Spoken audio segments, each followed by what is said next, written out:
Hello students, welcome. ఈ టాపిక్లో మనం ఆక్సీ అసిటిలిన్ వెల్డింగ్ ప్రక్రియను ఉపయోగించి స్లాట్ 1F స్థానంలో కాపర్ షీట్ టీ జాయింట్స్తో SS షీట్పై సిల్వర్ బ్రేజింగ్ గురించి తెలుసుకోబోతున్నాం. ఈ అంశం ముగింపులో మీరు చేయగలరు 150 mm లెంత్, 50 mm విడ్త్ మరియు 2 mm థిక్నెస్ ప్రకారం స్టెయిన్లెస్ స్టీల్ మరియు కాపర్ షీట్ను సిద్ధం చేయడం. వెండి బ్రేజింగ్ కోసం టీ జాయింట్ను ఫ్లాట్ పొజిషన్లో సెట్ చేయడం. బీడ్ను తగిన మొత్తంలో ఫిల్లర్ మెటల్తో డిపాజిట్ చేయడం. ఏదైనా సర్ఫేస్ డిఫెక్ట్ కోసం టీ జాయింట్ని తనిఖీ చేయడం. ఆక్సీ అసిటిలిన్ వెల్డింగ్ ప్రక్రియను ఉపయోగించి కాపర్ షీట్ టీ జాయింట్తో SS షీట్పై సిల్వర్ బ్రేజింగ్ కోసం అవసరమైన సాధనాలను ఇప్పుడు చూద్దాం. Steel rule, centre punch, ball peen hammer, angle grinder, half round file, bench vice, try square, chipping hammer, steel wire brush, safety clothing, gloves, PPE kit. Nozzle number 7. CCMS filler rod 3 mm. OAW setup, cylinder key, tip cleaner, spark lighter, gas welding goggles. ఇప్పుడు oxy acetylene welding ప్రక్రియను ఉపయోగించి copper sheet జాయింట్తో SS ప్లేట్పై silver brazing కోసం pre welding సన్నాహాలు చూద్దాం. రక్షిత దుస్తులు ధరించండి. స్టెయిన్లెస్ స్టీల్ షీట్ను 150 mm లెంత్, 50 mm విడ్త్ మరియు 2 mm థిక్నెస్తో కత్తిరించడం, గ్రైండింగ్ మరియు ఫిల్లింగ్ చేయడం ద్వారా కత్తిరించండి.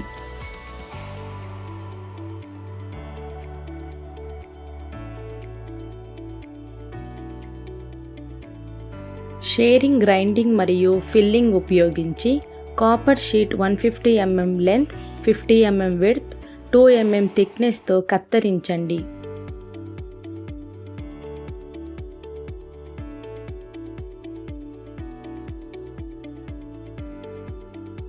స్టీల్ వైర్ బ్రష్తో బేస్ మెటల్ను శుభ్రం చేయండి. SS షీట్ను పొడవు వెంబడి బేస్ మెటల్గా సెట్ చేయండి. రాగి షీట్ను SS షీట్ లంబంగా ఉంచండి. వెల్డింగ్ టేబుల్పై షీట్ను టీ జాయింట్గా సెట్ చేయండి. ఆక్సిజన్ మరియు ఎసిటిలిన్ రెండింటిని సిలిండర్ వాల్వ్లను నెమ్మదిగా ఓపెన్ చేయండి. వర్కింగ్ ప్రెషర్ను సెట్ చేయండి. షీట్ మందం కంటే 1 లేదా 2 పరిమాణం పెద్దగా ఉండే నాజిల్ని ఎంచుకోండి. 40 నుండి 50% సిల్వర్ మరియు 15 నుండి 25% జింకు, మిగిలినది కాపరు ఉండేట్లు 1.6 mm డయా ఉండే ఒక ఫిల్లర్ రాడ్ను ఎంచుకోండి. స్పార్క్ లైటర్తో మంటను వెలిగించండి.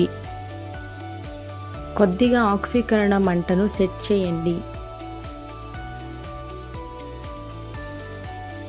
షీట్ 2 చివరల వద్ద జాబ్ను ట్యాగ్ చేయండి.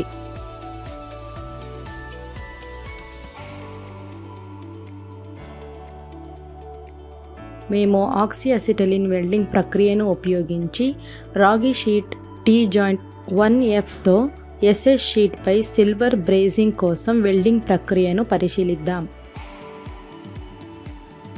వెల్డింగ్ పొజిషనర్పై ఫ్లాట్ పొజిషన్లో ట్యాగ్ చేసిన జాయింట్ను ఉంచండి.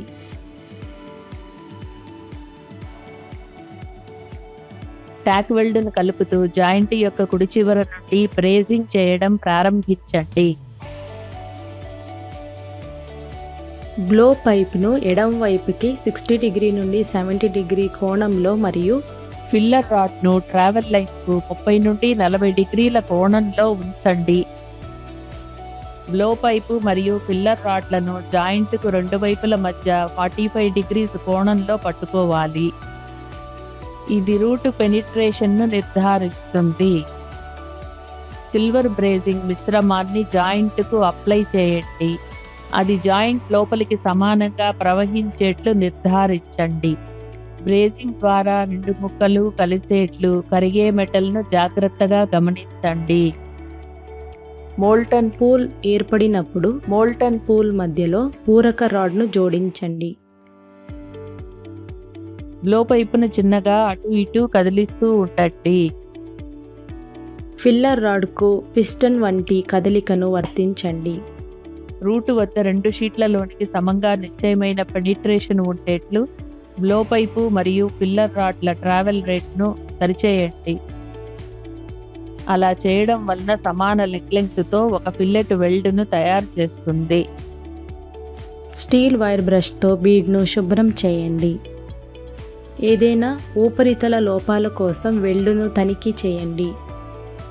ఆక్సీ అసిటైలిన్ వెల్డింగ్ ప్రక్రియను ఉపయోగించి కాపర్ షీట్ టీ జాయింట్తో ఎస్ఎస్ షీట్పై సిల్వర్ బ్రేజింగ్ కోసం అనుసరించాల్సిన కొన్ని ముఖ్యమైన అంశాలు ఉన్నాయి. ఫిక్చర్ నుండి జాబ్ను తీయడానికి టాంగ్స్ ఉపయోగించండి. ఉపరితల లోపాలు మరియు రూట్ వ్యాప్తిని తనిఖీ చేయండి.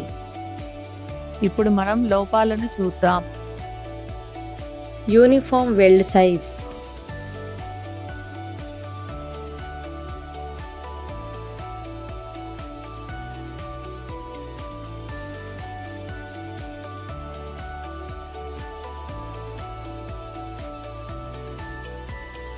ఎక్సెస్ రీఇన్ఫోర్స్మెంట్,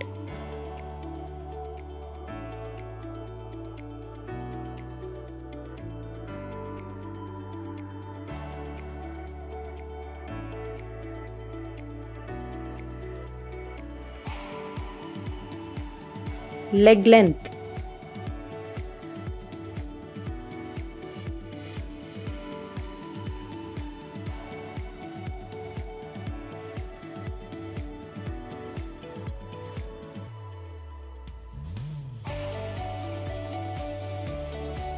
porosity,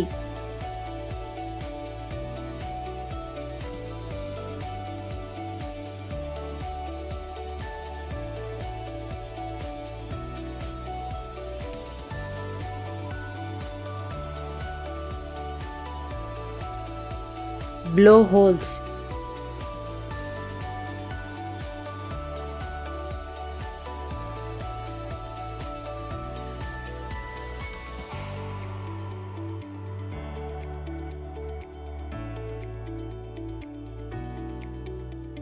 ఈ టాపిక్లో మనం నేర్చుకున్నది 150 mm లెంత్, 50 mm విడ్త్ మరియు 2 mm మందం ప్రకారం స్టెయిన్లెస్ స్టీల్ షీట్ ఎస్ఎస్ మరియు కాపర్ ప్లేట్లను సిద్ధం చేయడం, సిల్వర్ బ్రేజింగ్ కోసం టీ జార్స్ను ఫ్లాట్ పొజిషన్లో సెట్ చేయడం, బీడ్స్కి తగిన మొత్తంలో ఫిల్లర్ మెటల్తో జమ చేయడం, టీ జార్స్ని ఇన్స్పెక్ట్ చేయడం. Thank you students. నెక్స్ట్ క్లాస్లో కలుద్దాం.